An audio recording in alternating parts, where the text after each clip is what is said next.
నిజమైన ప్రేమ అంటే ఏంటి? నిజమైన ప్రేమ అంటే సెక్స్ కాదు, డేటింగ్ కాదు, ప్రతిరోజు వాళ్ళతో మాట్లాడడం కాదు, రాత్రులు పగలు వాళ్ళతో కలిసి ఉండడం కాదు.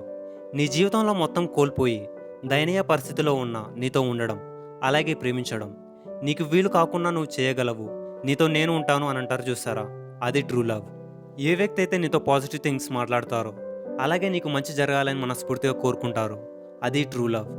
ఎవరైతే మీ వల్ల ఎన్ని ఇబ్బందులు పడ్డా మీతో నవ్వుతూ ఉంటారో, ఎవరైతే మీతో ఎన్ని గొడవలు పడ్డా విడిచిపెట్టకుండా ఉంటారో, ఎవరైతే మీకు కష్టాలు రాకుండా చూస్తారో, ఎవరైతే మిమ్మల్ని గౌరవిస్తారో, మీకు లాయల్గా ఉంటారో, వెదర్ ఆ వ్యక్తి మీతో ఉన్నా లేకున్నా, ఆ వ్యక్తి మిమ్మల్ని ప్రేమిస్తున్నా ప్రేమించకపోయినా, ఆ వ్యక్తిని చివరి వరకు ఎప్పటిలాగే ప్రేమించడమే నిజమైన ప్రేమ అంటే.